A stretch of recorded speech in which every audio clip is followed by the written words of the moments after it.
Karaniwang araw sa Hong Kong nang biglang tumama ang pinakamalaking tsunami. Agad nitong binaha ang mga kalsada at gusali. Nagkagulo ang lahat sa pagtakbo, pero mas mabilis ang tubig. Nakaligtas lang ang mga umabot sa matataas na palapag at halos naubos ang populasyon ng Hong Kong sa ilang oras. 5 taon na, pero bangungot pa rin kay Asha ang trahedya. Pero araw-araw, nilalabanan niya ang takot para mabuhay. Nakatira siya sa wasak na gusaling mataas, gamit ang basura para maitago ang gamit niya sa mga kalaban.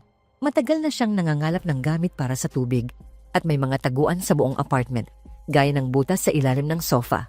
Araw-araw, umaakyat siya para kumuha ng tubig sa taguan na nakatago rin ng maayos. Pagkatapos ng tiyaan, nakikinig siya sa radyo, pero binabaliwala ang mensaheng tungkol sa gobyerno at pinipiling makinig sa musika. Gamit niya ay headset para walang ingay. Kinokolekta niya ang hamog gamit ang tuwalya at dinadagdag sa tubig niya. Sinusukat niya ang mga bote para malaman kung gaano pa karami ang tubig at nag-aalala dahil matagal nang walang ulan. Pagkatapos, kumakain siya ng noodles habang naaalala ang masasarap na kinakainan nila ng mga kaibigan niya noon. Tapos, binabantayan niya ang paligid gamit ang binoculars. Bubong na lang ng mga gusali ang kita at minsan ay gumuho pa ang ilan. Sinisigurado rin niyang buhay pa ang ilang kapitbahay na nakaligtas. Biglang may nakita siyang box at agad siyang lumipat ng bintana. Doon may nakahanda siyang sibat na may tali. Sa isang tira lang, tinamaan niya ang kahon, pero habang hinihila niya ito, may humatak pababa mula sa tubig, kaya bumangga siya sa bintana at nasaktan ng braso.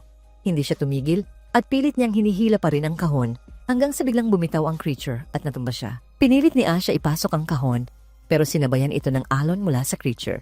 Puno ito ng basura, pero may nakuha rin siyang bote ng alak. Habang paakyat, tumigil siya at tinitigan ang pintuan sa dulo. Halatang mabigat ang loob. Sa bubong, nilinis niya ang sugat gamit ang alak, binalutan at uminom para maibsan ang sakit. Kinagabihan, may narinig siyang sigawan. May 2 bangkang nang aatake sa mga kapitbahay. May lalaking nakatingin mula sa kabilang bubong, kaya sandali siyang nagtago. Saka muling sumilip. Papunta ang mga bangka sa kanya.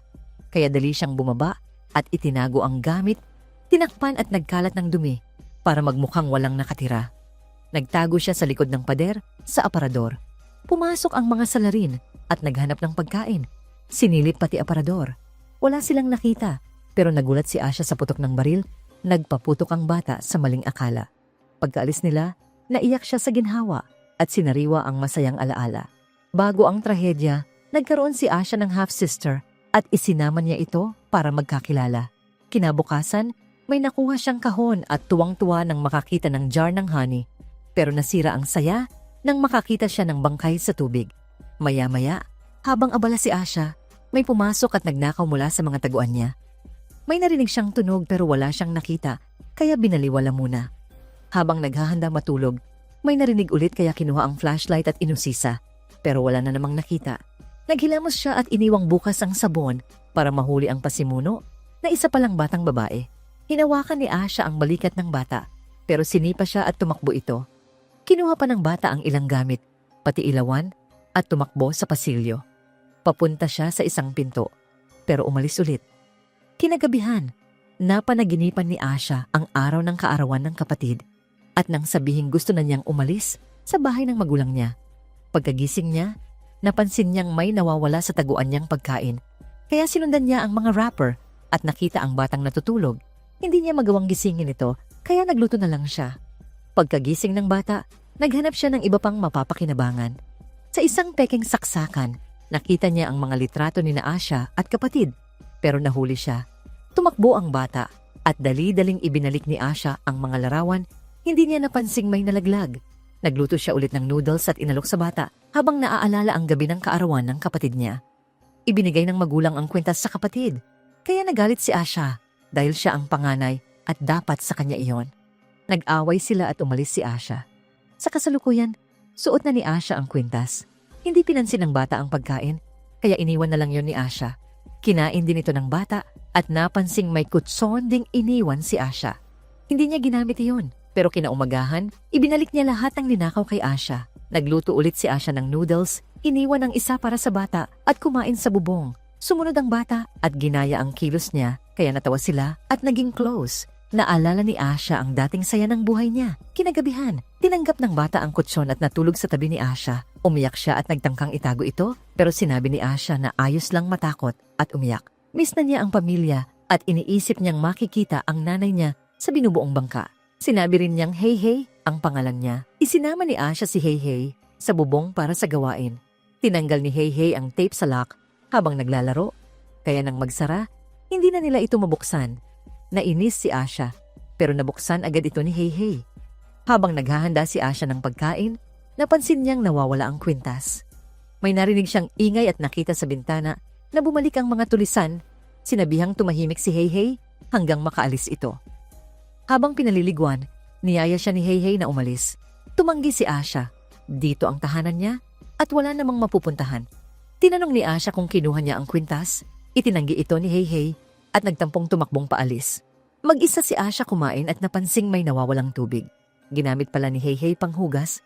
Biglang naalala niya ang balita noon tungkol sa paparating na bagyo at ang pagtatalo nila ng ina niya na gustong mag-asawa na siya. Kinagabihan, mas lalong lumala ang bangungot niya na nagkalat ang mga bangkay sa baha. Pagkagising niya, napagkamalan pa niyang kapatid si Hey Hey. Maya-maya, tinuruan niya ito kung paano mag-ingat sa kuryente.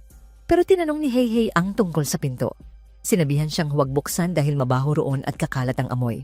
Muling bumalik sa alaala ni Asha na habang nanonood siya ng balitang tuluyang nilamon ng baha ang Singapore. Pinatay ng ina ang TV at binanggit ang next meeting, pero hindi pwedeng si Asha. Nag-away sila muli at sinabing parang bilanggo siya sa sarili nilang tahanan bago tuluyang umalis. Narinig ni Hey Hey sa radyo ang tungkol sa shelter at lumapit kay Asha para magpaalam. Tumanggi si Asha. Delikado raw sa labas. Nainis si Hey Hey, tinawag siyang bitter at umalis. Sinundan niya ito at nakita ang ginagawang raft mula sa basura. Dala din ang flare gun. Kinuha agad ni Asha ang flare gun at inamin. Sinubukan na niyang umalis noon, pero mas nakakatakot sa labas kaya siya bumalik. Nagkabati silang dalawa. Naalala ni Asha nang sundan siya ng kapatid matapos ang away sa magulang. Pinigilan siyang umalis.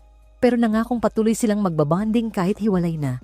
Kinabukasan, umulan na rin. Nagmadali silang umakyat para mag-ipon ng malinis na tubig.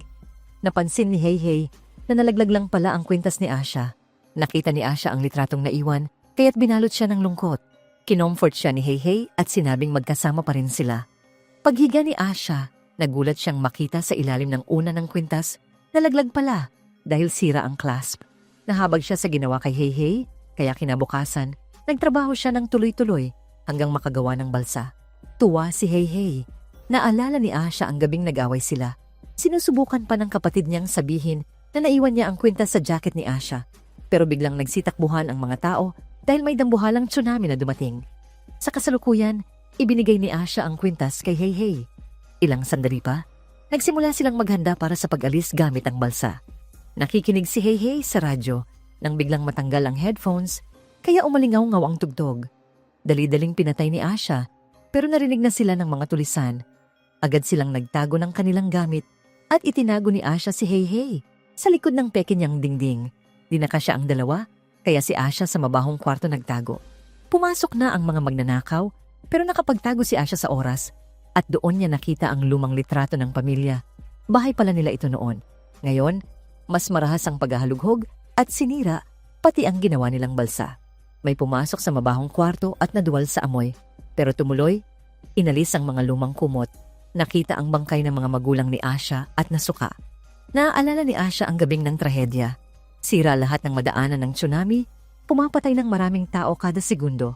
Nag-uunahan ang lahat para mabuhay, kaya hinila ni Asha ang kapatid papasok sa gusali, pero sinundan sila ng karamihan.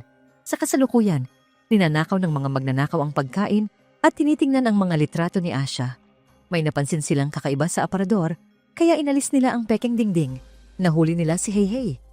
Narinig ito ni Asha mula sa taguan niya at muling naalala ang nangyari noon. Nadapa ang kapatid niya sa hagdan at nagulungan ng mga tao. Nagpanik si Asha. Tumakbo siya ng tuloy-tuloy. Hindi niya napansin na wala ang kapatid niya. Narinig niyang sinabi ni Hey Hey kung nasaan siya at agad siyang pinatumba. Pagkagising ni Asha, nakatali na siya at sinubukang samantalahin. Pero tinawag ito ng pinuno. Si Hey Hey at lahat ng gamit ay isinakay sa bangka ng mga magnanakaw. Hinila rin si Asha palabas. Nang makita si Heihei, naalala niya ang kapatid. Hindi na siya papayag na maulit ang pagkakamali. Sinubukan niyang kumawala pero hinila siya at nahulog siya sa tubig. Buti na lang may sirang CD, kaya ginamit ni Asha para saksakin ang lalaki. Galit na galit ito at tinangkang lunurin siya. Sa gitna ng laban, nakuha niya ang flare gun sa bulsa at binaril ito. Agad itong namatay. Narinig ng ibang magnanakaw ang ingay at bumalik. Pero hindi nakita si Asha. Nang maghiwa-hiwalay sila, may lalaking nakarinig sa iyak ni Asha. Trap lang pala yon. Pinatuloy niya ito sa lubid, saka pinukpok ng gitara hanggang mamatay. Kinuha niya ang kutsilyo at pumunta sa ibang kwarto para buksan ang radyo. Sumunod ang isa sa ingay, sinaksak siya ni Asha mula sa likod. Hindi ito tumumba at sinakal siya matapos ihagis sa kutson. Pero nakuha niya ang kutsilyo at sunod-sunod na sinaksak hanggang mamatay. Narinig din ng babaeng magnanakaw ang ingay at nakakita ng lata na may apoy. Binuhusan siya ni Asha ng langis, itinulak sa kwarto at sinindihan bago harangan ang pinto. Narinig ng pinuno ang sigaw at pumunta roon. Pero sinugod siya ni Asha sa hagdan at sinaksak. Nagtagisan sila, ilang beses siyang tinamaan bago siya muling sinakal. Patuloy na lumaban si Asha at kinuha ang ilaw.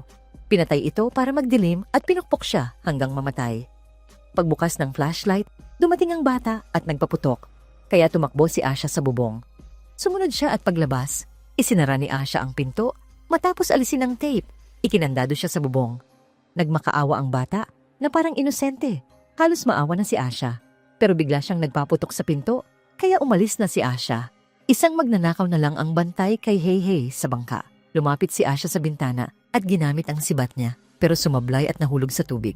Nang lumapit ang lalaki para tignan, sinamantala ni Heihei ang pagkakataon para itulak siya sa dagat pero nahila rin siya pababa. Mabilis na tumalon si Asha para iligtas siya habang ang lalaki ay nilamon ng halimaw sa dagat. Makalipas ang ilang segundo, lumutang din silang dalawa, ligtas. Lumangoy sila pabalik at nagsimulang maglayag. Dala ang mga nakuhang gamit hanggang marating ang kanlungan. Kinagabihan, nakatulog si Asha ng walang masamang panaginip.